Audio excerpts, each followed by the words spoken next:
En tout cas, nous remercions Dieu ce matin de nous avoir réveillés. Il y a beaucoup de choses qui se passent dans la vie de chacun de nous. Mais Dieu est au contrôle de toutes choses. Les 31 de cette année, nous nous sommes retrouvés dans la présence du Seigneur et nous avons intitulé notre veillée la traversée. Et la traversée, Dieu nous a permis que nous puissions traverser dans la nouvelle année. Il y a beaucoup de gens qui souhaiteraient traverser, mais ils n'ont pas pu. Ils n'ont pas pu. Et nous qui ont traversé ne sommes pas spéciaux plus que les autres. Mais nous disons, grâce à notre Dieu, grâce à notre Dieu. Et pendant la traversée, nous avons écouté un témoignage, le témoignage de notre sœur Clotilde. Et après le témoignage, nous avons lu 2 passages. Et le premier passage dans le livre de 1 Samuel chapitre 7, au verset 12, là où le serviteur de Dieu Samuel est en train de dire et que jusqu'ici, Dieu nous a secourus. Samuel a reconnu ce que le Seigneur a fait dans leur vie. Samuel a reconnu comment Dieu a combattu pour eux. Mais avant que Samuel puisse arriver, avant que Samuel puisse arriver à dire ces mots, à prononcer ces mots, que jusqu'ici Dieu nous a secourus, il a demandé aux enfants d'Israël, et c'est la parole que notre frère Jospin nous a lue ce matin. Samuel, il a demandé aux enfants d'Israël, si nous regardons dans 1 Samuel chapitre 7 au verset 3. 1 Samuel chapitre 7 au verset 3, la parole de Dieu nous dit ceci. Samuel dit à toute la maison d'Israël, si c'est de tout votre cœur que vous revenez à l'Éternel, au-delà du milieu de vous, le Dieu étranger, dirigez votre cœur vers l'Éternel et servez-le lui seul, alors il vous délivrera de la main des Philistins. Voilà ce que l'Éternel a demandé à notre frère Samuel de dire aux enfants d'Israël, qu'enlevez tous les dieux étrangers, enlevez toutes les mauvaises choses dans votre vie. Et au verset 12 maintenant, Dieu a intervenu et notre frère, qu'est-ce qu'il a dit? Jusqu'ici, l'Éternel nous a secourus.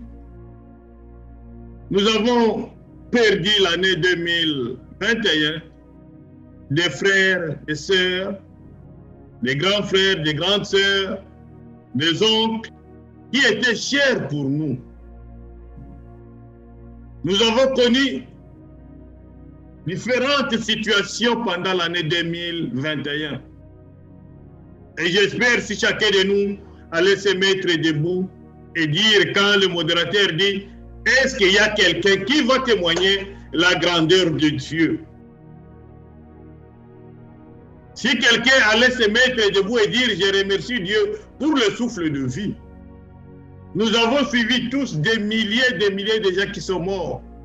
Mais est-ce que nous sommes plus que les autres qui sont partis? Mais la parole que nous avons écoutée les 31, jusqu'ici, l'Éternel nous a secourus. Mais avant que Dieu intervienne, nous devons enlever tous les dieux étrangers dans nos vies. Tous les dieux qui ne reconnaissent pas le grand Dieu, le créateur du ciel et de la terre, nous allons les enlever dans notre vie. C'est à ce moment-là Dieu peut intervenir parce que lui, il est saint. Et nous avons lu le deuxième passage dans le livre des Psaumes au chapitre 11, verset 3. La psalmiste dit, quand les fondements sont renversés, que feraient les justes? Si vous regardez cette année que nous venons de commencer, les fondements sont en train d'être renversés. Nous retrouvons le changement, beaucoup de choses qui se préparent et d'autres choses qui vont arriver. Mais on te pose la question, qu'est-ce que toi, en tant que serviteur de Dieu, tu vas faire en tant qu'une personne qui aime le Seigneur, qu'est-ce que tu vas faire? Mais le serviteur de Dieu, David, a dit, quand les fondements sont renversés, qu'est-ce que toi, la psalmiste, qu'est-ce que toi qui aimes le Seigneur, qu'est-ce que tu vas faire? Et la réponse, nous allons la trouver dans le livre des Hébreux, au chapitre 10, verset 38.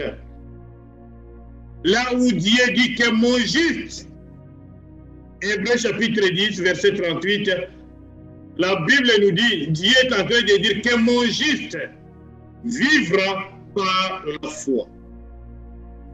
Ce n'est pas facile de vivre par la foi.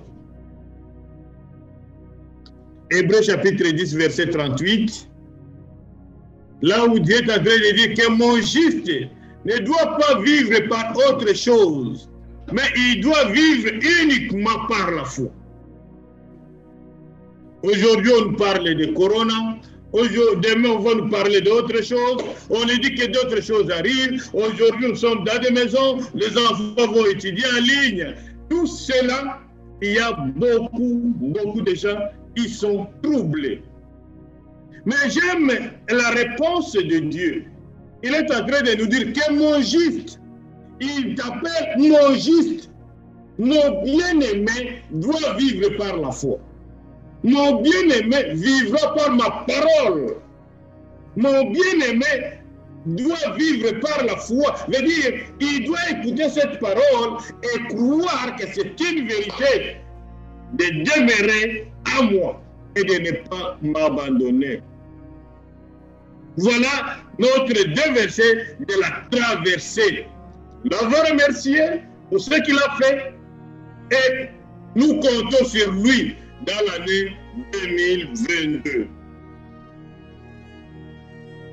Aujourd'hui, nous allons parler. Le premier dimanche, notre frère Évariste nous a parlé d'un beau sujet que Dieu est en train de sélectionner son peuple. Dieu est en train de faire la sélection. Voilà le sujet de notre premier dimanche. Quand nous apprenons quelque chose, quand on dit quelque chose, n'oublie pas, notez quelque part. Ça va nous aider dans notre marche vers notre Dieu. Et notre frère nous a rappelé, compte tenu de ce qui se passe, compte tenu de ce qui va arriver, compte tenu de ce que nous avons traversé, Dieu est en train de sélectionner. Dieu est en train de choisir son peuple. En d'autres termes, Dieu est en train de mettre des sceaux. Voilà ce que le Seigneur nous demande. Est-ce que tu es sélectionné de Dieu? Est-ce que tu es un enfant de Dieu? Enlevons tous les dieux étrangers dans notre vie. Et aujourd'hui, je vais poser qu'est-ce que je vais parler au peuple de Dieu. Et Dieu m'a demandé que nous puissions parler de l'évangélisation. Évangéliser. Dieu nous a demandé de parler d'évangéliser. Évangéliser. Voilà le deuxième dimanche. Dieu nous appelle de parler de l'évangile. Évangéliser. Voilà notre sujet d'aujourd'hui. Évangéliser. Veut dire, nous avons un travail à faire. Et je vais d'abord définir le mot évangéliser. Évangéliser signifie prêcher l'évangile à des populations non chrétiennes. Prêcher l'évangile à des populations non chrétiennes. En d'autres termes, convertir les non-chrétiens à la parole de Dieu, à ce que le Seigneur a fait, à ce que le Seigneur est venu faire. Il a accepté de mourir pour nous sur la croix. Évangéliser. Écris ça, prenez une feuille, nous allons faire comme une étude biblique. Vraiment, aujourd'hui, j'aimerais que nous puissions parler de l'évangéliser. Évangéliser encore signifie tenter de convertir à notre Seigneur Jésus-Christ. Voilà les mots évangéliser. Que Dieu nous aide. Toi qui m'écoutes, mon frère, les temps sont tellement difficiles. Et il y a des gens qui ne peuvent pas sortir. Il y a des gens qui sont troublés avec les événements. Il y a les gens, vous pouvez le voir, en train de te regarder. Il est loin dans les pensées. Mais nous, notre rôle, qu'est-ce que nous allons faire?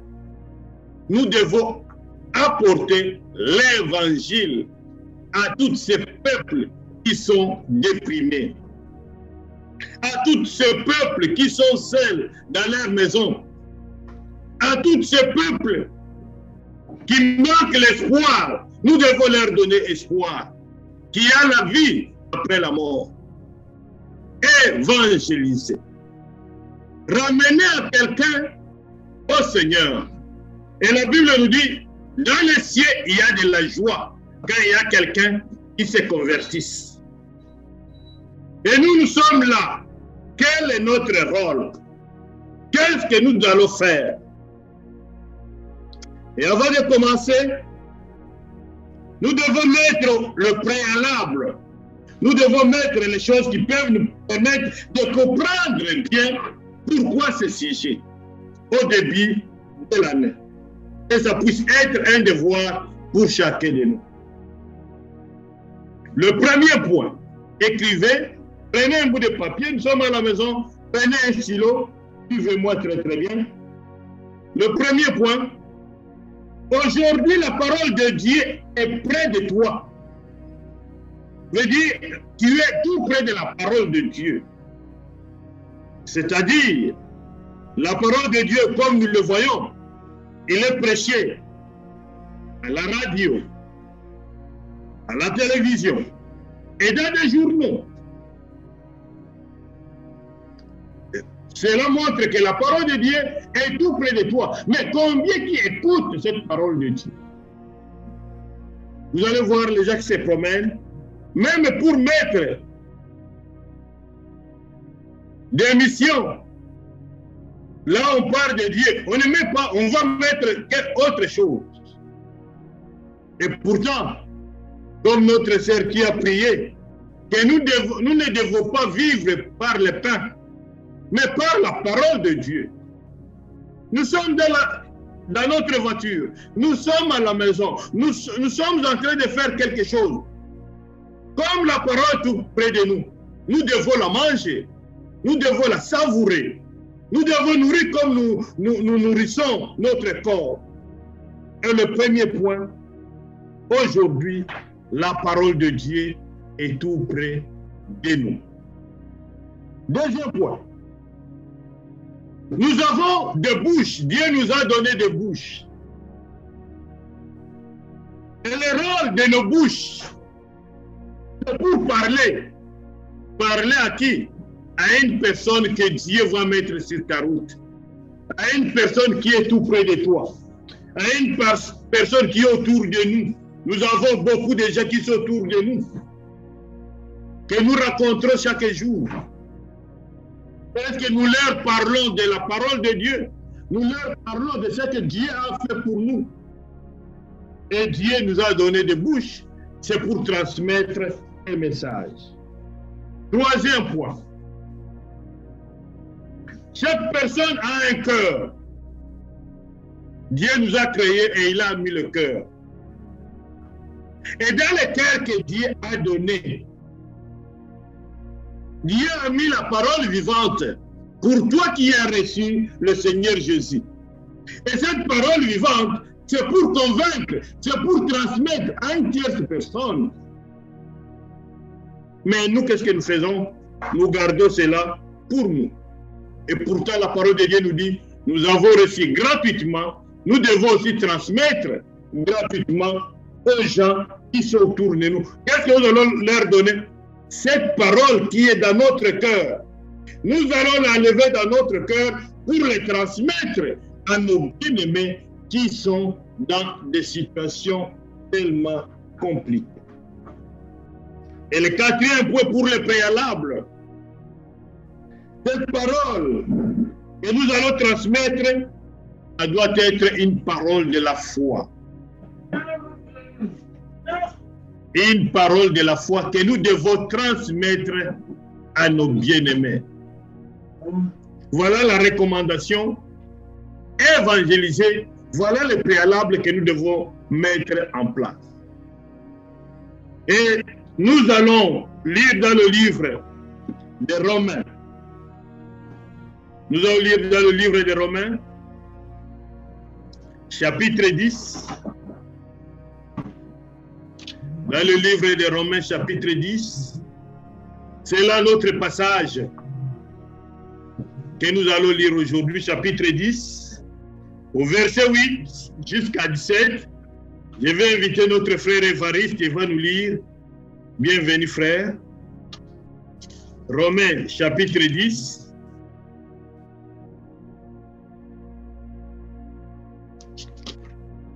Verset 8 à 7. Verset 8 à 17.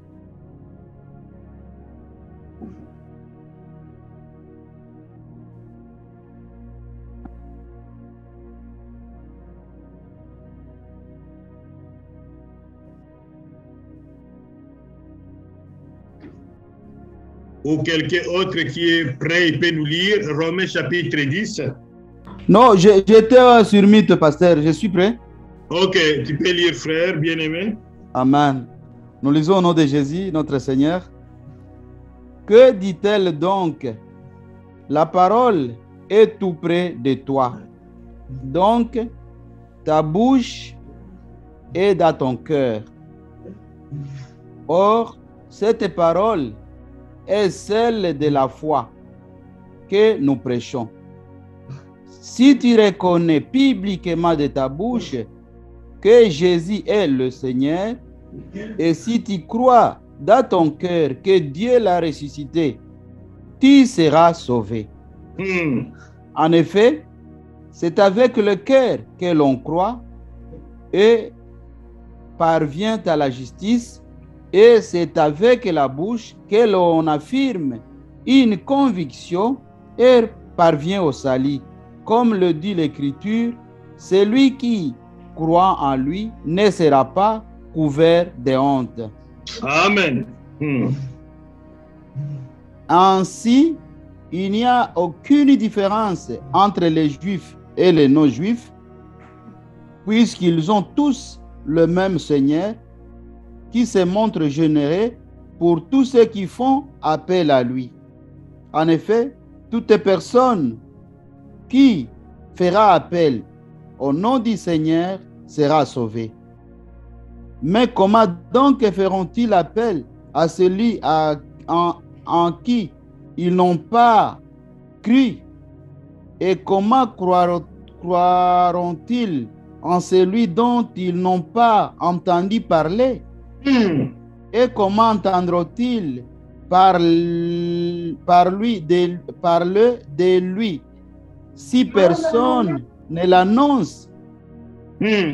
Comment l'annoncera-t-on si personne n'est envoyé? Comme il est écrit, qu'ils sont bons les pieds de ceux qui annoncent la paix, de ceux qui annoncent de bonnes nouvelles. Mais tous n'ont pas obéi à la bonne nouvelle. En effet, Isaïe dit, Seigneur, qui a crié à notre parole? Ainsi, la foi vient de ce qu'on entend, et ce qu'on entend vient de la parole de Dieu. Amen. Amen. La parole est tout près de toi, comme vous le voyez. Notre frère Jospin nous a mis. La parole de Dieu est tout près de toi. Dans ta bouche, vous avez la parole que Dieu a déjà mis. Mais Dieu, vous avez la sémence et dans ton cœur. Et cette parole que nous prêchons, ça doit être une parole de la foi. Et cette parole de la foi, qui va sauver. Amen.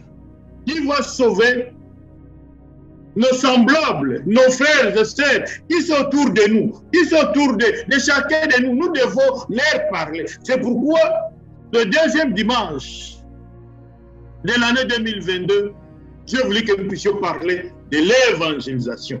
Et nous avons suivi la lecture. Nous avons suivi très très bien la lecture. Comment les serviteurs de Dieu est en train de dire, ils se posent la question, comment ils doivent croire s'il n'y a pas quelqu'un qui va leur parler? Et beaucoup de gens sont dans l'ignorance. Et toi et moi, nous avons une mission de prêcher à nos frères, de leur parler, même dans nos familles, les gens qui n'ont pas encore cru, nous devons parler de notre Dieu, de ce qu'il a fait pour nous. Nous avons 5 stratégies que nous allons apprendre, 5 stratégies que nous allons mettre en place, que nous allons voir comment nous pouvons sauver les âmes. Parce qu'il y a beaucoup de gens qui n'ont jamais écouté cette parole. Même si ça passe à la radio, même si ça passe dans des journaux, même si ça passe à la télé, il y a des gens qui n'ont pas le temps pour écouter ça. Mais ils sont prêts d'aller écouter les hérésies, les histoires des gens. Mais au lieu de s'asseoir et d'écouter, ils n'ont pas ce temps-là. Alors, j'ai 5 stratégies que je vais partager avec nous. Je vais aller lentement, mais les 5 stratégies, on ne va pas les terminer aujourd'hui. L'autre dimanche ou une autre dimanche, je peux encore retourner encore. Il faut que nous terminions les 5 stratégies.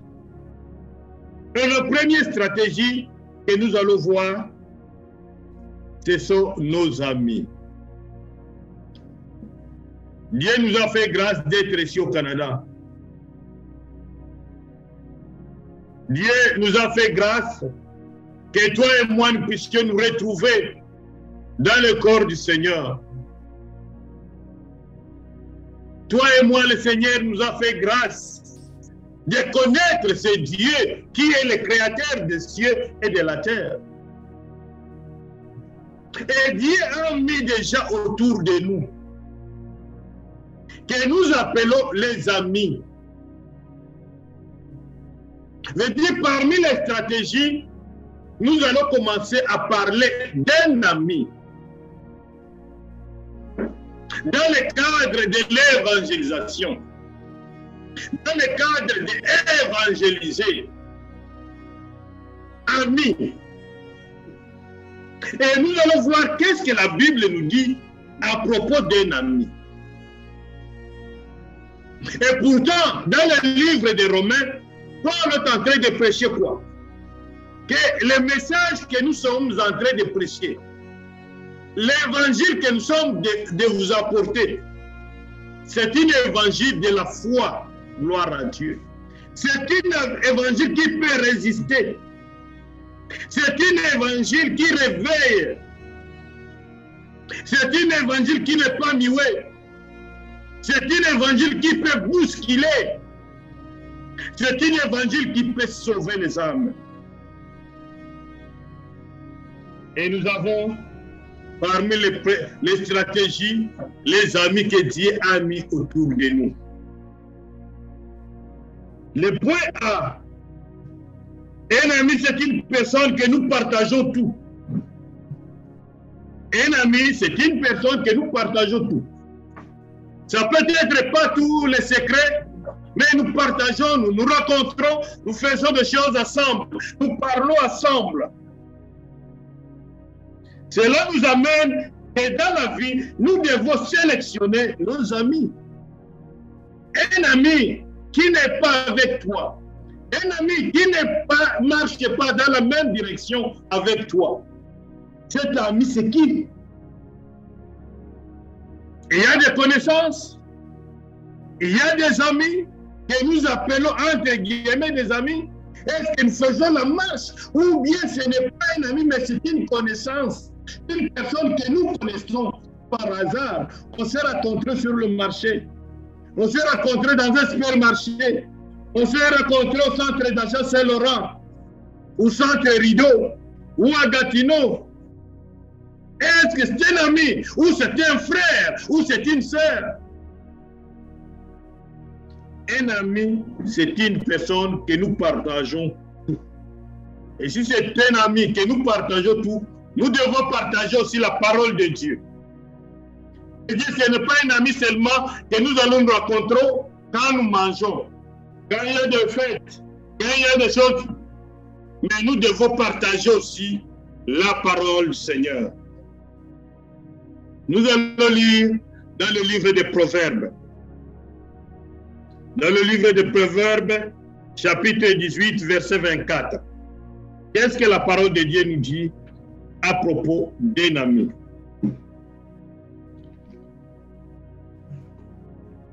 Nous lisons dans le livre des Proverbes, chapitre 18, verset 24. Verset 24, au nom de Jésus, nous lisons. Nous lisons au nom de Jésus, notre Seigneur. Celui qui a beaucoup d'amis les a pour son malheur, mais il a un tel ami plus attaché qu'un frère. Amen. Amen. Le serviteur de Dieu nous dit, celui qui a beaucoup d'amis, dans la version que notre frère nous a mis ici, celui qui a beaucoup de compagnons, les a pour son malheur. Il doit avoir des conseillers ici, il doit avoir des nouvelles ici, des informations de gauche à droite. La Bible dit que celui qui a beaucoup d'amis, beaucoup de compagnons, les a pour son malheur. Et si les amis que tu as de gauche à droite peuvent t'attirer pour t'amener dans leur cas, là c'est grave. Mais il met quelque chose de très important. Mais il y a des amis plus attachés que des frères. C'est-à-dire, dans la vie, il y a des amis qui peuvent devenir nos frères, qui sont plus que nos frères, des amis. C'est-à-dire qu'ils peuvent prendre des risques. Et un ami, c'est quelqu'un qui prend des risques pour son frère, pour son ami. Et quand il est un ami, nous devons partager tout, sauf rien. Les amis qui sont corrects, les amis qui peuvent nous attirer, les amis à qui nous pouvons nous asseoir et partager la parole vivante. Parce que nous tous, nous sommes dans le voyage en train de partir. Nous sommes des pèlerins sur la terre. Mais un ami, c'est quelqu'un avec qui nous pouvons faire voyage.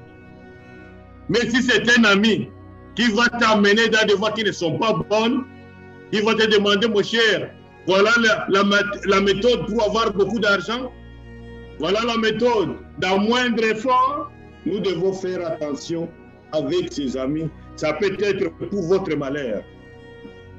Mais le Seigneur nous dit que nous devons le prêcher pour que viennent nos amis et ils seront plus que nos frères. Amen. Dans 1 Corinthiens, chapitre 15, verset 33. Dans 1 Corinthiens, chapitre 15, verset 33. Nous allons lire dans la première épître de frère Paul aux Corinthiens, chapitre 15, au 33e verset. Nous lisons au nom de Jésus notre Seigneur. Ne vous y trompez pas, les mauvaises compagnies corrompent les bonnes mœurs. Amen. Les compagnons ici, que Paul est en train de dire, ce sont les amis. Qu'on ne puisse pas se tromper, qu'on ne puisse pas se voiler la face. Il y a des bons amis qui peuvent vous conduire, qui peuvent vous dire de bonnes choses, et il y a de mauvaises personnes, de mauvais amis à qui nous ne pouvons pas nous mettre ensemble parce qu'ils peuvent nous amener dans leur voie. C'est pourquoi ici, dans le livre de Corinthiens chapitre 15, verset 31, dit, ne vous y trompez pas, les mauvais compagnons corrompent les bonnes mœurs. Je veux dire, moi je suis un enfant de Dieu, comment je vais me mettre avec un prostitué? Je crois en Dieu. J'ai crié à mon Seigneur. Je sais que j'ai une patrie. C'est le ciel. Comment je vais me mettre avec un voleur, un menteur? C'est pourquoi, si vous vous rappelez très bien, c'est que notre frère Jospin nous a lu la psaume, et c'est que Samuel a dit, enlevez d'abord le faux Dieu parmi vous et venez à moi. À ce moment-là, vous allez voir ma puissance. Et ici, Paul est en train de dire aux Corinthiens, ne collabore pas avec les mauvaises personnes. Ne collabore pas avec les faux amis, parce qu'ils vont corrompre vos mœurs. Nous devons nous éloigner de ces gens-là. En d'autres termes, nous devons sélectionner, choisir les amis. Il y a des connaissances que nous avons. Il y a des gens que nous rencontrons par hasard en cours de route. Mais ce ne sont pas nos amis. Mais un ami, nous devons partager. Un ami, je vais lui dire ce que moi je crois. Un ami, je vais lui parler du Seigneur. Un ami, je vais partager avec lui. Et la parole de Dieu est parmi les choses qu'on peut partager. Pas seulement manger. Pas seulement se retrouver, il y a une fête. Et allons dans des boîtes. Allons faire ceci, cela. Mais il y a des fois que nous pouvons nous asseoir et partager. Évangéliser. Amen.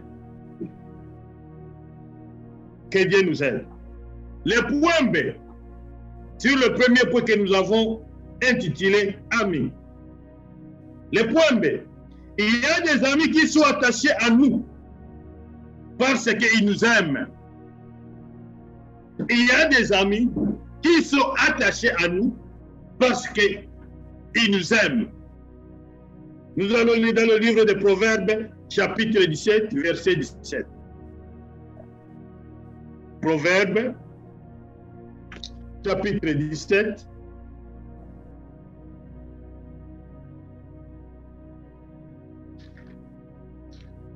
verset 17. Nous lisons dans le livre de Proverbes, chapitre 17, au 17e verset, nous lisons au nom de Jésus notre Seigneur. L'ami aime en tout temps, et dans les malheurs, il se montre un frère.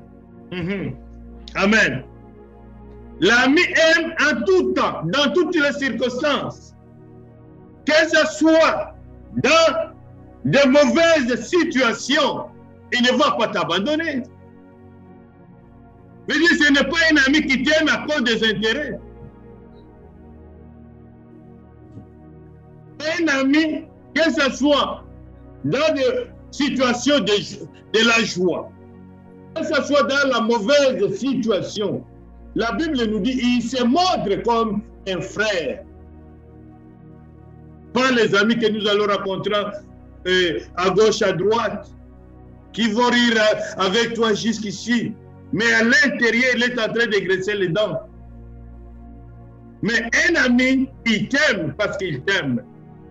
Il t'aime parce que Dieu, et nous pouvons voir ça dans la Bible, si nous regardons l'amour l'amour de Jonathan avec David. Voilà les amis. Jonathan, Saoul qui prend une résolution de tuer David.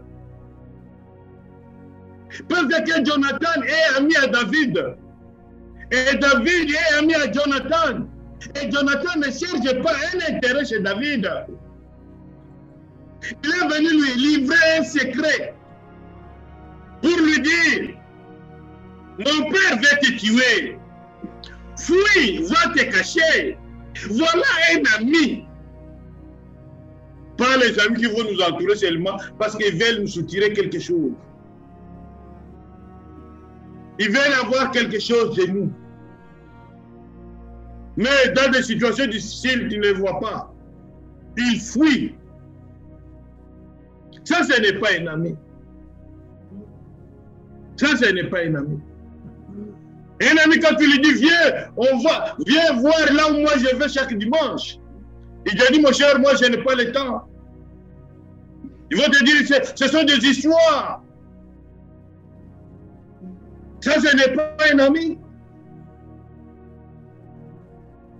Mais la parole de Dieu nous dit, un ami aime dans toutes les circonstances. Et dans le malheur, il se montre un frère. Voilà un ami. Et la Bible nous dit, on ne peut pas faire la route ensemble si on ne s'attend pas.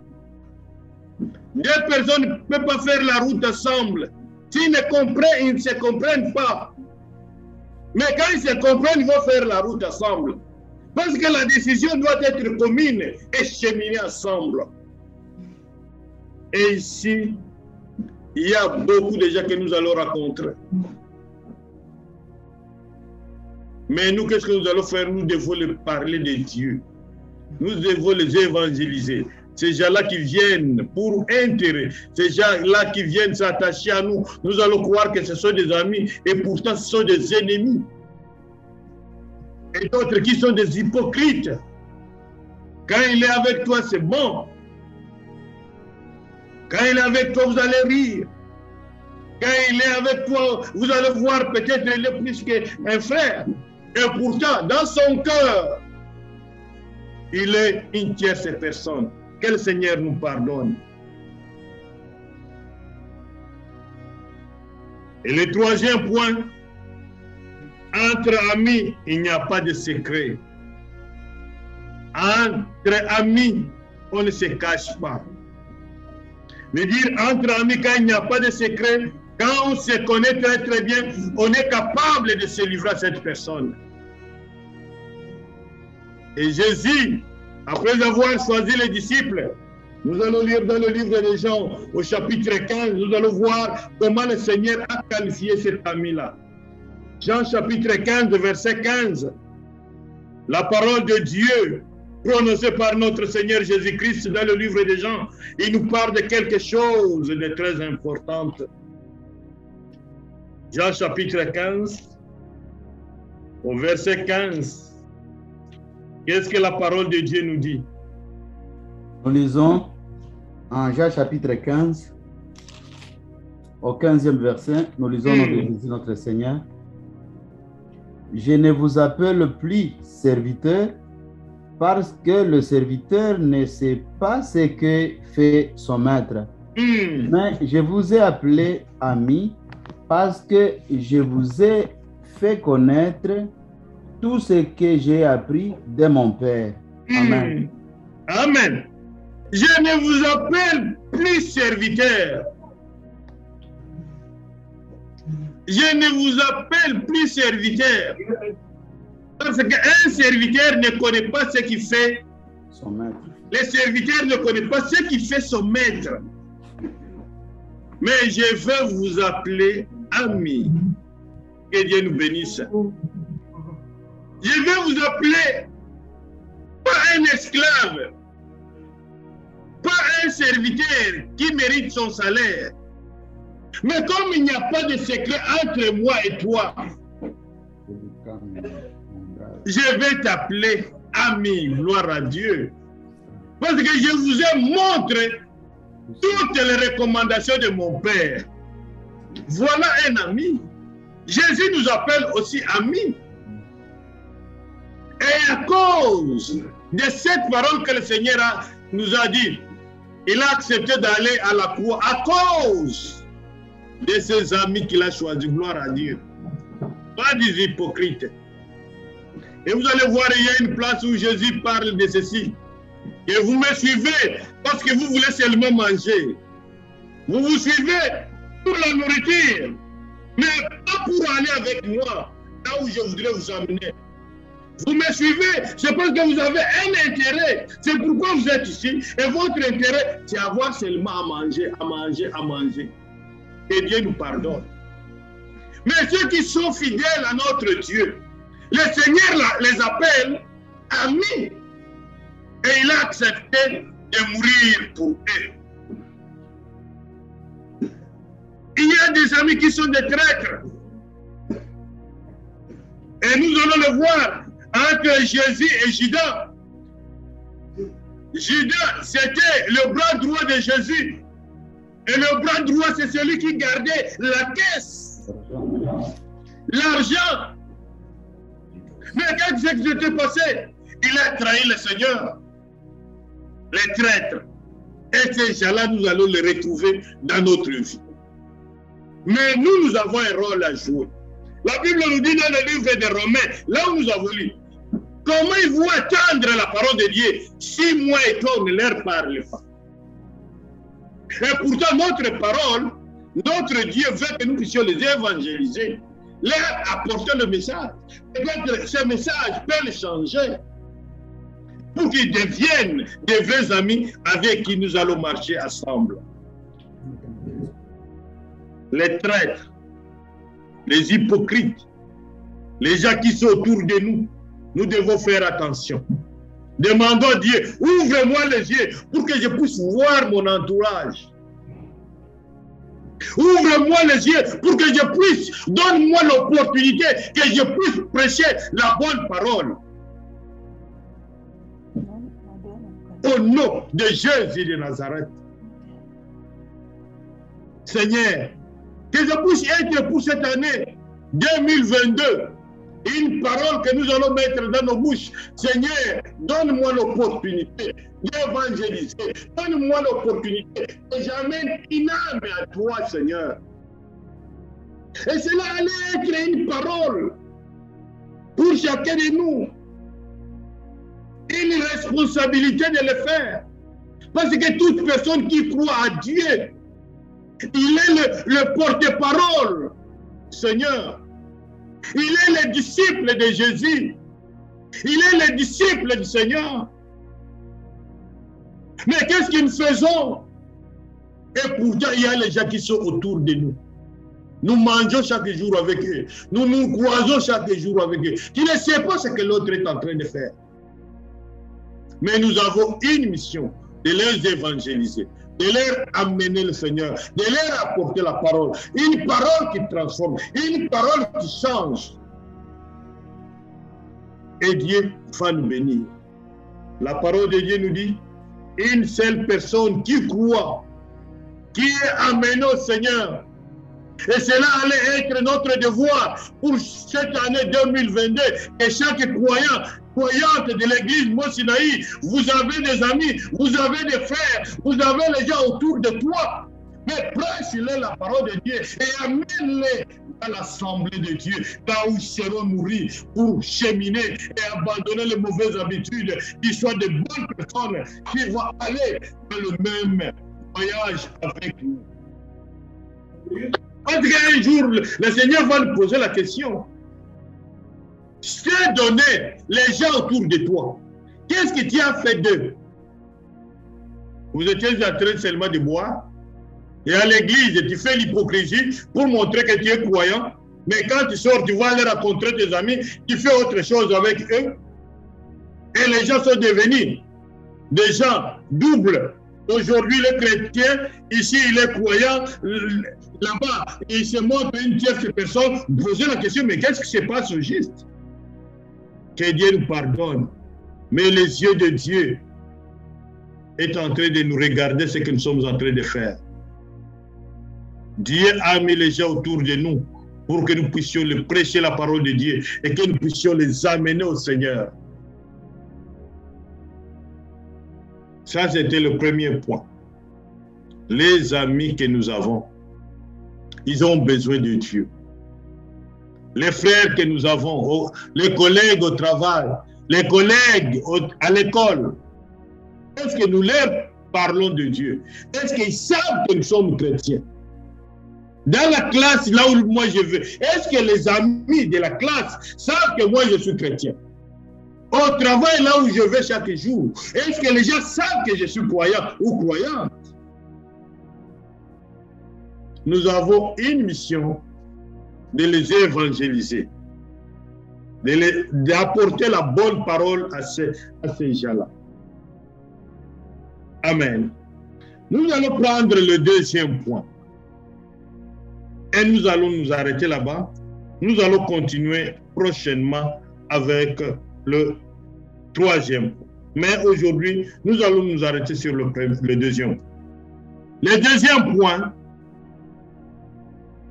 c'est faire tout à tous.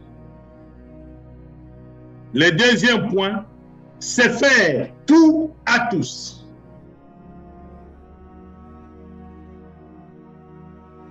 Et c'est notre frère Paul qui nous parle de cela.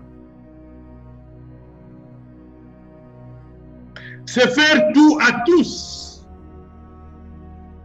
Paul nous explique tout d'abord que bien qu'il pourrait faire valoir son droit à la rétribution, au salaire, en tant qu'apôtre, il préfère renoncer et se faire esclave de tous, en fait de ne pas créer l'obstacle à l'évangile de Christ. Paul avait droit de demander aussi un salaire. Paul avait droit de demander quelque chose aux gens. Il a converti, il a amené au Seigneur. Mais qu'est-ce qu'il a fait? Il a préféré renoncer, refuser, pour ne pas faire obstacle à la parole du Seigneur. Et c'est là que nous allons le voir dans le livre de 1 Corinthiens. Regardons ce que Paul a fait. 1 Corinthiens au chapitre 9. J'aimerais que notre frère Blaise puisse lire dans sa version ce qui s'est passé dans la ou bien notre frère, si notre frère Jospin peut le mettre, chapitre 9, 1 Corinthiens chapitre 9.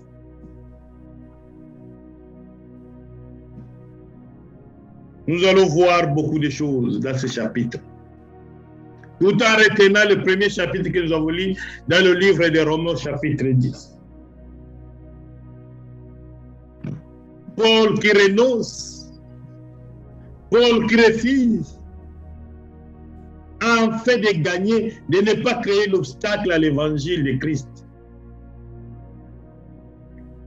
Chapitre 9. Chapitre 9, verset 1 jusqu'à 19. Moi aussi, je suis libre de faire ce que je veux. Est-ce que je ne suis pas apôtre? Est-ce que je n'ai pas vu Jésus notre Seigneur? Est-ce que vous n'êtes pas le résultat de mon travail au service du Seigneur? Si pour certains, je ne suis pas un apôtre, mais pour vous, du moins, je le suis. Oui, vous êtes la preuve que j'ai bien fait mon travail d'apôtre au service du Seigneur. Voici ma réponse à ceux qui m'accusent. Est-ce que nous n'avons pas le droit de recevoir de la nourriture et de la boisson pour notre travail? Est-ce que nous n'avons pas le droit d'amener avec nous une femme chrétienne? Les autres apôtres, les frères du Seigneur et Pierre font cela. Ou bien est-ce Barnabas et moi, nous sommes les seuls qui devons gagner notre vie? Quand quelqu'un est dans l'armée, il ne paye pas pour son service militaire. Quand quelqu'un cultive un arbre, il mange ses fruits. Ou bien, quand quelqu'un garde un troupeau, il boit le lait des bêtes. Est-ce que ces façons de faire sont seulement des coutumes humaines? Est-ce que la loi ne dit pas la même chose? En effet, dans la loi de Moïse, on lit « Quand le bœuf travaille pendant la récolte, ne l'empêche pas de manger des épis. » Est-ce que Dieu s'occupe des bœufs? Ou bien est-ce qu'il parle surtout pour nous? Oui, c'est pour nous que ces paroles sont écrites. Celui qui laboure doit labourer en espérant récolter quelque chose. Celui qui travaille pendant la récolte doit espérer recevoir des épis. Nous avons semé en vous le bienfait de l'Esprit Saint. Alors, si nous récoltons une partie de vos richesses matérielles, est-ce que c'est extraordinaire? Si certains ont le droit de faire cela chez vous, nous l'avons beaucoup plus qu'eux. Mais nous n'avons pas profité de ces droits. Au contraire, nous supportons tout pour ne pas gêner la bonne nouvelle de Christ. Amen. Pour ne pas faire obstacle à l'évangile. Gloire à Dieu. Ceux qui font le service du temple, c'est le temple qui les nourrit. Ceux qui offrent des sacrifices sur l'autel reçoivent leur part de ces sacrifices. Vous ne savez donc pas cela? De la même façon, ceux qui annoncent la bonne nouvelle doivent vivre de cette bonne nouvelle. C'est le Seigneur qui l'a commandé. Mais moi, je n'ai profité de rien de tout cela. Et je n'écris pas ici pour réclamer ses droits. Plutôt mourir. Non. Plutôt mourir. Non. Personne ne m'enlèvera cette raison d'être fier. Pour moi, annoncer la bonne nouvelle, ce n'est pas une raison d'être fier, car je ne peux faire autrement. Quel malheur pour moi si j'annonce pas la bonne nouvelle. Amen. Si c'était moi qui avais choisi ce travail, oui, j'aurais droit à un salaire. Mais comme je ne peux faire autrement, je fais simplement ce que je dois faire. Alors, quel est mon salaire? Mon salaire, c'est d'offrir la bonne nouvelle gratuitement. Je l'annonce sans profiter des droits qu'elle me donne. Personne parmi vous ne peut me forcer à faire quelque chose. Pourtant, j'ai voulu devenir le serviteur de tous pour gagner le plus de gens possible. Amen. Amen. Merci, bien-aimé Blaise. Amen. Vous voyez comment notre frère Paul parle de l'évangile? C'est faire tout en tous. Il dit ceci: malheur à moi si je n'évangélise pas. Malheur à moi, Paul. En d'autres termes, Paul est en train de pleurer devant le peuple que Dieu a mis à son côté. Il est en train de discuter avec les gens. Est-ce que moi, je n'ai pas droit à cela? Il a renoncé pour ne pas faire obstacle à l'évangile. Gloire à Dieu. Combien aujourd'hui, les audios qu'on est en train de vendre, les choses qu'on est en train de vendre pour chercher, il y a d'autres qui vont vendre de l'eau. Qu'est-ce qui ne se passe pas? Mais est-ce que Paul a fait cela? Et pourtant, il avait droit, parce qu'il avait des grandes assemblées. Aujourd'hui, on allait l'appeler bishop, maybe archbishop, à cause du travail qu'il a fait. Mais il dit, je le fais gratuitement. Et Dieu nous aide. Il le fait gratuitement pour ne pas faire obstacle à l'évangile. Mais dire, nous n'allons pas mettre l'argent d'abord avant d'évangéliser. Il y a d'autres, non, je veux faire ceci, est-ce qu'on va me payer? Mais regardez l'exemple de Paul. Il est en train de dire, malheur à moi. Et si tu regardes le mot malheur, à moi, si je n'évangélise pas, je veux dire, j'ai reçu le Seigneur comme sauveur et Seigneur dans ma vie. Et chacun de nous, pour nous qui sommes là, nous avons reçu le Seigneur Jésus comme Seigneur et sauveur de nos vies. Mais pourquoi nous n'évangélisons pas? Est-ce que nous ne voyons pas qu'un jour le Seigneur va nous demander, les gens qui sont autour de nous, que nous regardons, Et si nous ne leur parlons pas du Seigneur, c'est grave, mes frères et sœurs. Ce n'est pas seulement croiser le bras. Ce n'est pas seulement venir à l'église et s'asseoir. Mais nous devons sortir et apporter la bonne nouvelle aux gens qui ne connaissent pas le Seigneur. Et ces bons gens qui ne connaissent pas le Seigneur, nous les avons sur notre chemin, sur notre route. Nous sommes invités de gauche à droite. Nous faisons des connaissances un peu partout. Mais Paul est en train de nous dire, malheur à moi si je ne prêche pas l'évangile. Mais qu'est-ce que nous faisons? Pendant les fêtes, nous avons rencontré plusieurs personnes. Pendant les fêtes, nous sommes allés un peu partout. Mais nous avons rencontré. Est-ce que nous avons parlé de notre Dieu? Que Dieu nous pardonne. Pourquoi Paul n'a pas demandé de l'argent? Plus que d'une stratégie, il s'agit ici de la mise en pratique d'un commandement de Jésus. Je veux dire, Paul a voulu mettre en pratique, pas seulement parler, pas seulement faire n'importe quoi, mais il a voulu mettre en pratique la parole de Dieu qui a été prononcée par le Seigneur Jésus-Christ. Par le Seigneur Jésus-Christ. Quelle est cette parole que Paul a voulu mettre en pratique? Regardons dans le livre de Matthieu, chapitre 10, versets 7 à 10. Matthieu, chapitre 7. Matthieu, chapitre 10, versets 7 à 10. Matthieu, chapitre 10, versets 7 à 10. Sur les chemins, annoncez, le royaume des cieux est tout près de vous.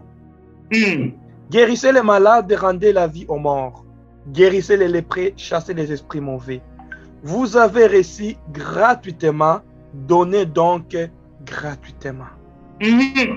N'emportez pas d'or, pas d'argent, pas de monnaie dans vos poches. Ne prenez pas de sac pour le voyage. Emportez un seul vêtement. Ne prenez point de sandales ni de bâtons. En effet, l'ouvrier doit recevoir sa nourriture. Amen. Amen. Voilà ce que le Seigneur Jésus est en train de prêcher. Ça, c'est l'évangile de Jésus de Nazareth. Et c'est ce que Paul a mis en pratique. Un chemin prêchant en disant, le royaume des cieux est proche. Voilà le message de Jésus de Nazareth. Ce n'est pas le message de Paul, mais c'est Jésus de Nazareth qui est en train de prêcher. Il dit, guérissez les malades, ressuscitez les morts, purifiez les lépreux, chassez les démons. Vous avez reçu gratuitement, donnez aussi gratuitement. Est-ce qu'aujourd'hui, nous donnons gratuitement? Ou bien si nous voulons faire quelque chose, nous voulons avoir quelque chose aussi. Que Dieu nous pardonne, mes frères. Voilà cette parole qui a poussé Paul à renoncer, à refuser. C'est que lui aussi, il allait demander aux gens qu'il est en train de diriger. Et c'est pour cette raison que vous allez voir du verset 1 jusqu'à la fin, il est en train de dire, est-ce que moi je ne mérite pas? Est-ce que moi je n'ai pas droit de ça? Est-ce que moi? Mais c'est parce qu'il a voulu mettre cette parole en pratique. Il a reçu gratuitement. Et nous savons la vie de Paul, comment il était. Il était le tueur, il était un assassin. Mais il a rencontré le Seigneur Jésus. Et quand il a reçu le Seigneur, il a changé, il est devenu serviteur du Seigneur. Et il a commencé à prêcher la parole. Il te raconte en cours de route, il te bombarde, il n'a pas honte de l'évangile. Il n'a pas honte de parler de son Jésus, de ce qu'il a fait. L'année 2019, l'année 2020, l'année 2021, le Seigneur a fait de grandes choses pour nous. Est-ce que nous le témoignons devant Dieu? Vous allez me dire, moi je ne sais pas parler, moi comment je vais commencer? Mais le Seigneur m'a sauvé. Aujourd'hui, le Seigneur m'a fait grâce. Ce n'est pas par mon intelligence, ce n'est pas par ma force, mais c'est Dieu-là qui est venu me chercher.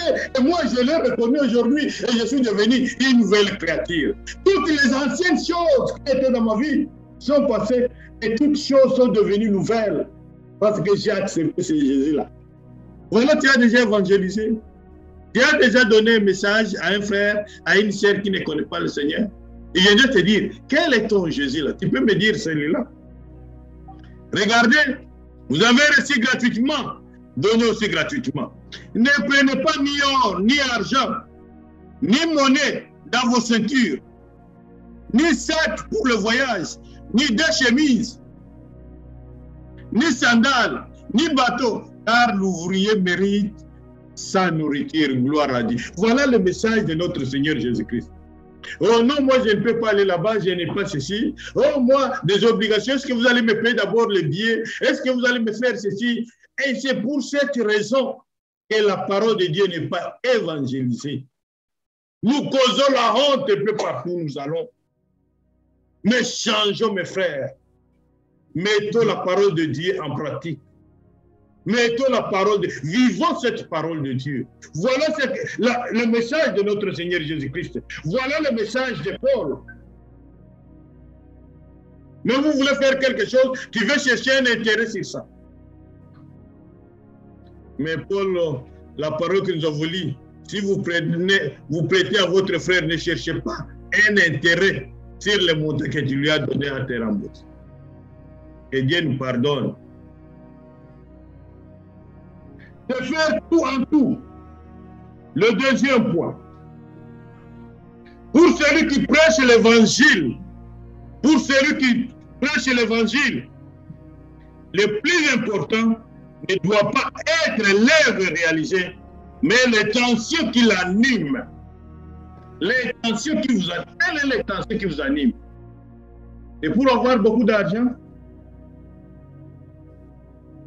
C'est comme il y a un pasteur que je connais qui avait pris un prêt, une hypothèque, et il dit que ce sont les chrétiens qui vont payer.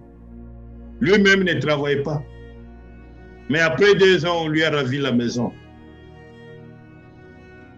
Quelle est l'intention qui lui a animé? C'est d'avoir la maison, l'hypothèque, mais les chrétiens vont payer.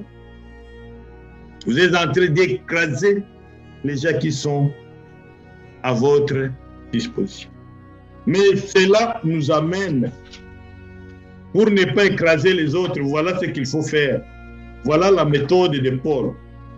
1 Corinthiens chapitre 9, verset 27. La parole de Dieu nous dit ceci. Regardez 10.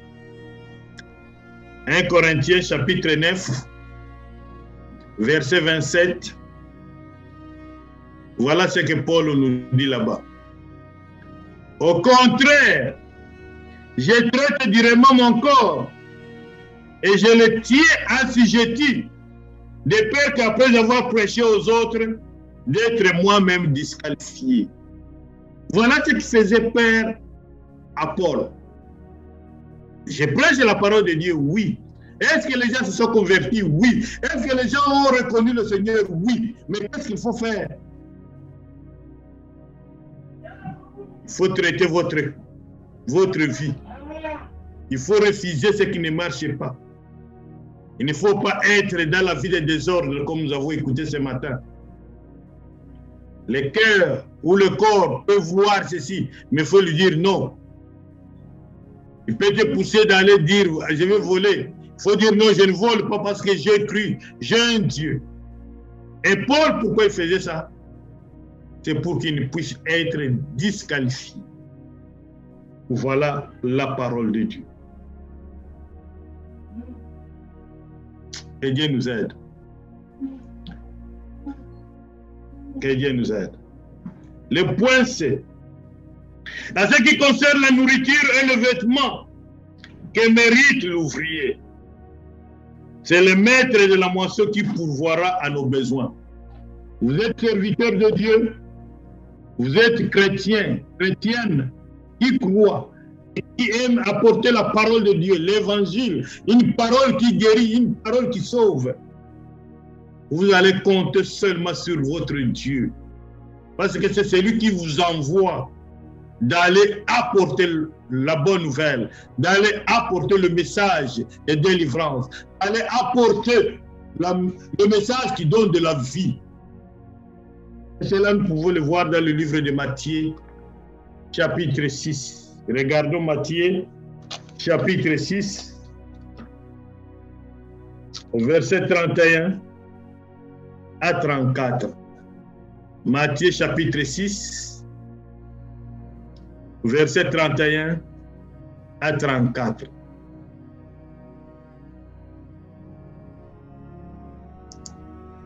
La parole de Dieu nous dit, si on peut lire ensemble, ne vous inquiétez pas donc. Ne vous inquiétez pas donc et ne dites pas, que mangerons-nous? Que boirons-nous? Avec quoi nous habillons-nous? En effet, tout cela, ce sont les membres des autres peuples qui les cherchent. Or, votre Père Céleste sait que vous en avez besoin. Cherchez d'abord le royaume et la justice de Dieu. Tout cela vous sera donné en plus. Ne vous inquiétez donc pas du lendemain, car le lendemain prendra soin de lui-même. À chaque jour suffit sa peine. Voilà ce que le Seigneur dit. Quand nous sommes appelés à œuvrer pour Dieu, Dieu connaît nos besoins. Et comme Dieu connaît nos besoins, il connaît que nous avons besoin de nous vêtir. Il connaît que nous avons besoin de manger. Il connaît que nous avons soif, que nous avons besoin de l'eau. Dieu pourvoira, il ne peut pas te laisser. Mais nous nous inquiétons, nous cherchons de nous-mêmes et oubliez que Dieu est là. Des fois, nous allons commencer à nous poser beaucoup de questions quand nous sommes en mission pour le Seigneur. Mais travaillons pour Dieu, il y a beaucoup de bénéfices. Évangélisons pour Dieu. Amenons beaucoup de gens au Seigneur. Parlons à nos amis. Il y a beaucoup de bénéfices. Un jour, il nous sera payé. Un jour, ce n'est pas un travail qui est en vain. Il y a un bénéfice qui va se suivre de là. Je vous invite, mes bien-aimés, d'évangéliser. Que cette année puisse être une année où nous allons nous mettre, nous tous, au service de Dieu. Que ce soit une année que nous allons nous mettre au travail du Seigneur. Je vous dis, dans des maisons, il y a des situations tellement compliquées que nos frères et sœurs sont en train de traverser. Qui va leur apporter un message de réconfort? Qui va leur parler que Dieu peut être la solution? C'est toi et moi. Mais si nous croisons nos bras, qui va le faire à notre place? Et Dieu toujours ne peut pas descendre et faire ce travail. Il passe toujours par un homme. Et cet homme et cette femme que Dieu a choisi, c'est toi, c'est moi, que nous devons nous mettre au travail pour évangéliser notre ville d'Ottawa, notre ville de Gatineau. Mais nous croisons le bras. Et les gens sont en train de mourir sans connaître le Seigneur. Et pourtant, moi et toi, nous sommes là. Que Dieu nous pardonne. Parce que nous cherchons des intérêts. Nous cherchons, nous nous posons des questions. Qu'est-ce que je vais gagner en faisant cela? Qu'est-ce que je vais avoir? Et pourtant, tout cela, nous allons les laisser un bon jour.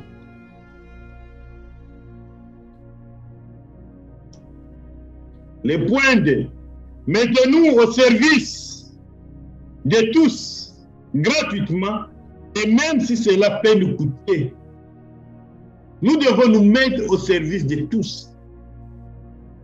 Jésus lui-même dit, je ne suis pas venu pour être servi, mais je suis venu pour servir. Mais nous voulons qu'on puisse nous servir, et non servir les autres. Que Dieu nous aide. Que Dieu nous aide. Si nous regardons les chrétiens d'aujourd'hui, vraiment, c'est lui-même le Seigneur qui peut intervenir. Alors, pour aller vite, nous allons lire dans le livre de Matthieu, chapitre 20. Chapitre 20, verset 28. Matthieu, chapitre 20. Au verset 28, qu'est-ce que la parole de Dieu nous dit?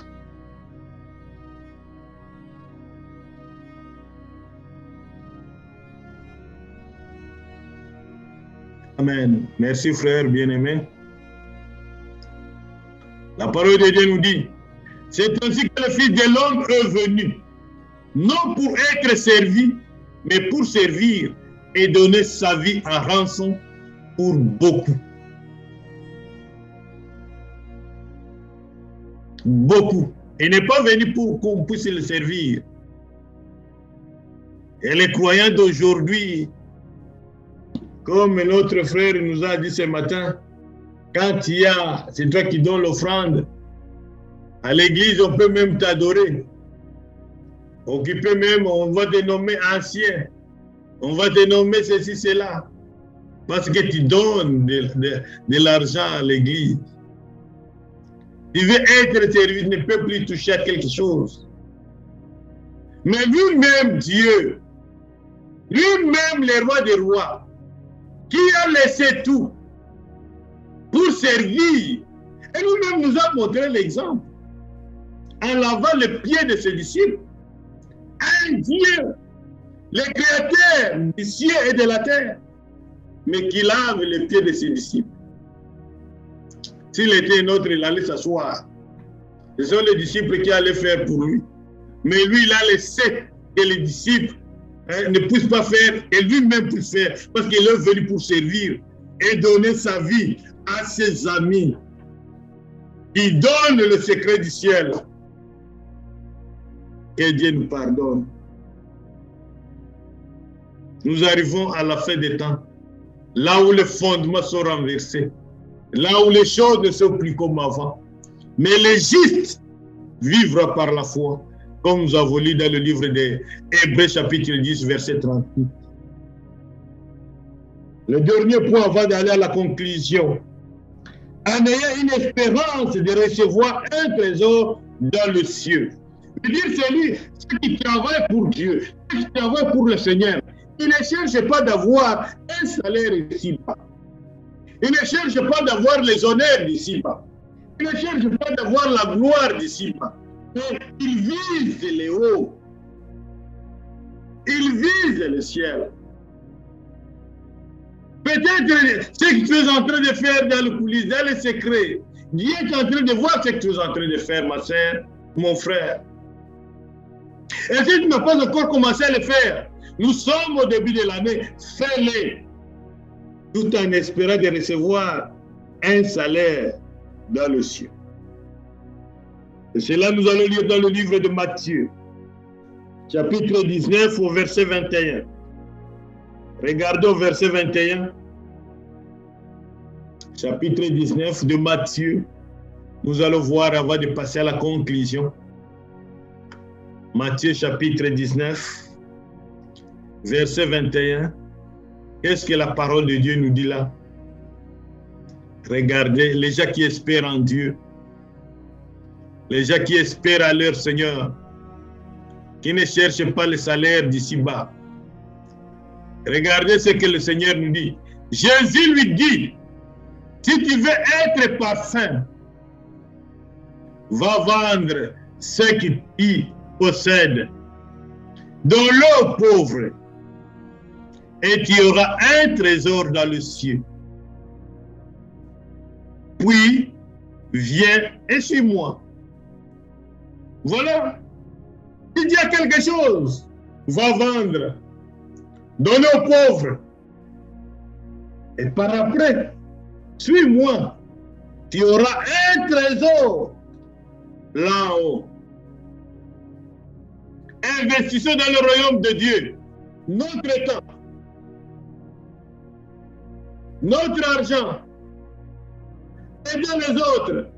Sois au service du Seigneur. Un jour, le Seigneur se souviendra de ce travail que tu es en train de faire.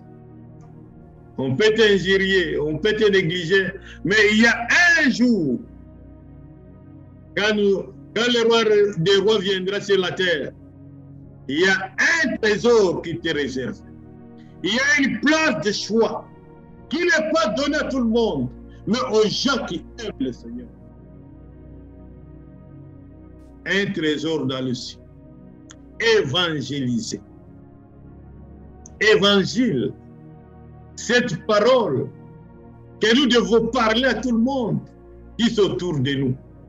Et Dieu nous aide, qui nous ouvre les yeux pour voir les choses, les bonnes choses qui se trouvent en parlant du Seigneur, en transmettant le message à une autre. Il y a d'autres qui vont dire non, ça c'est réservé au pasteur. Non, ce n'est pas réservé au pasteur. C'est réservé aux anciens. Non, c'est à tout le monde qui a cru, qui a accepté le Seigneur Jésus-Christ et qui est devenu disciple. Il doit parler de la part de notre Dieu. Comme conclusion de cette phrase qui se dit, c'est faire tout à tous. Conclusion, la stratégie est donc question dans ce chapitre consiste à se rapprocher des gens au point de devenir comme l'un de leurs dans le but de les emmener ou d'amener quelques-uns au salut, à connaître le Seigneur. La stratégie est donc, il est vraiment question dans ce chapitre de se rapprocher des gens que Dieu a mis autour de nous, de leur parler du Seigneur. Peut-être il y a quelqu'un qui va se convertir et venir au Seigneur. Pour terminer, nous allons lire dans le livre de Matthieu, dans le livre de Corinthiens, s'il vous plaît, dans le livre de 1 Corinthiens, chapitre 9, là où nous étions, chapitre 9, 1 Corinthiens, Paul parle de beaucoup de choses là-bas. 1 Corinthiens, nous allons lire le verset 20 et 22.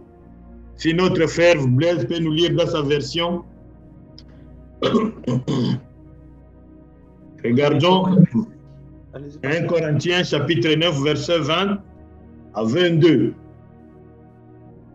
1 Corinthiens 9 verset 20. Chapitre 9, oui, verset 20 à 22. Avec les Juifs, j'ai vis comme un Juif pour gagner les Juifs.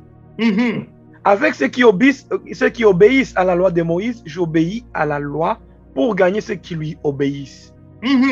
Pourtant, je ne suis même pas obligé d'obéir à cette loi. Avec ceux qui ne reconnaissent pas la loi de Moïse, je vis comme si je n'avais pas cette loi pour gagner ceux qui ne la connaissent pas. Pourtant, j'ai la loi de Dieu puisque j'obéis à la loi du Christ. Amen. Avec les chrétiens fragiles, je vis comme si j'étais fragile pour gagner ceux qui sont fragiles. Je me donne entièrement à tous pour en sauver sûrement quelques-uns. Et tout cela, je le fais à cause de la bonne nouvelle pour participer à ces richesses. Amen. Vraiment que Dieu nous aide. Et si vous regardez ici, le verset 22, comment Paul dit. J'ai été faible avec les faibles, afin de gagner les faibles. Je me suis fait tout à tous, afin de sauver de toute manière quelques-uns. J'ai fait tout à cause de l'évangile, afin d'y avoir part. Voilà comment notre frère Paul, la stratégie est faire tout à tous. Veut dire, les gens avec qui nous sommes là, les gens avec qui nous nous côtoyons, les gens avec qui peuvent arriver dans notre famille pour nous visiter, les gens qui peuvent venir de gauche à droite et qui sont venus nous voir, nous visiter. Nous n'allons pas les juger. Mais qu'est-ce que nous devons faire? Nous devons leur présenter le Seigneur. Nous devons leur parler de Dieu. Nous devons leur parler. On peut leur donner même nos témoignages ou mon témoignage. Pour un seul objectif, pour les gagner au Seigneur Jésus-Christ. Pour un seul objectif, qu'ils puissent recevoir Jésus aussi comme Seigneur. Et c'est pour cette raison, si vous regardez au verset 20, vous allez voir comment Paul, il faisait des choses. Tout ça, c'était pour attirer les gens à côté de lui. Avec les Juifs, j'ai été comme un Juif, afin de gagner les Juifs. Avec ceux qui sont sous la loi de Moïse, comme si j'étais aussi sous la loi. Bien que j'avais le Seigneur Jésus-Christ, j'avais la loi de Dieu à moi, une loi qui me faisait vibrer. Ça, c'était la stratégie de notre frère Paul. Avec ceux qui sont sans la loi, comme si j'étais sans la loi aussi, comme si je ne connaissais pas la loi du Seigneur. Quand j'étais avec eux, je me faisais comme eux. Et là, j'ai profité pour transmettre la parole de Dieu. Et là, j'ai profité pour propager. J'ai dit, mais moi aussi, je suis comme vous.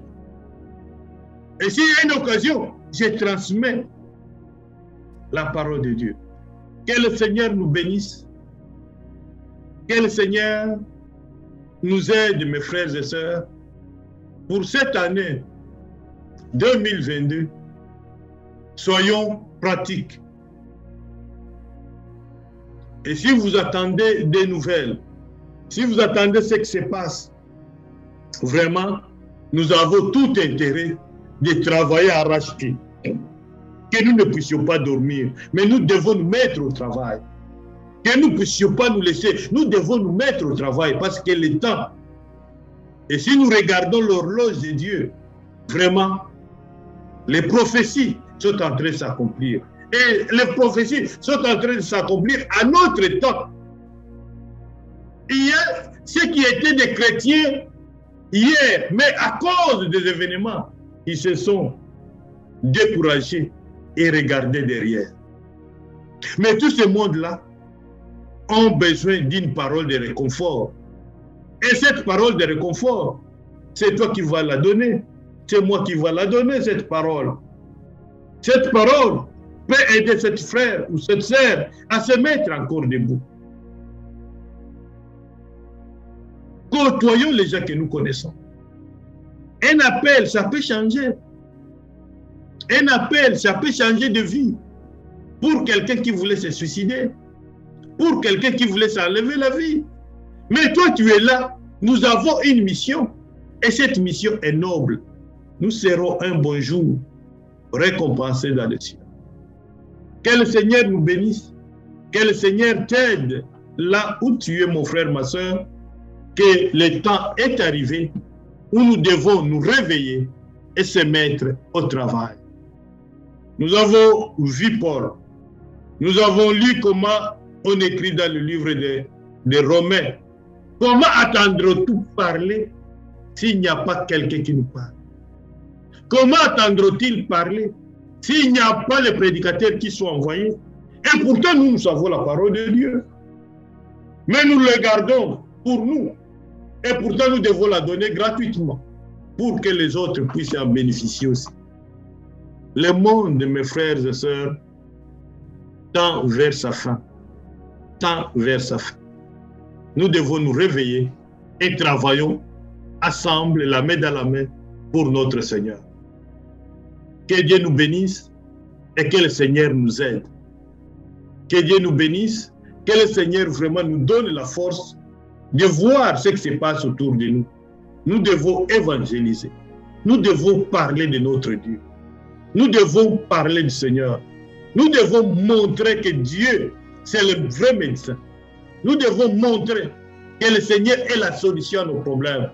Nous devons montrer que Dieu est là pour nous. Nous devons montrer que Dieu nous aime. Inclinons nos têtes là où tu es. Nous allons prier.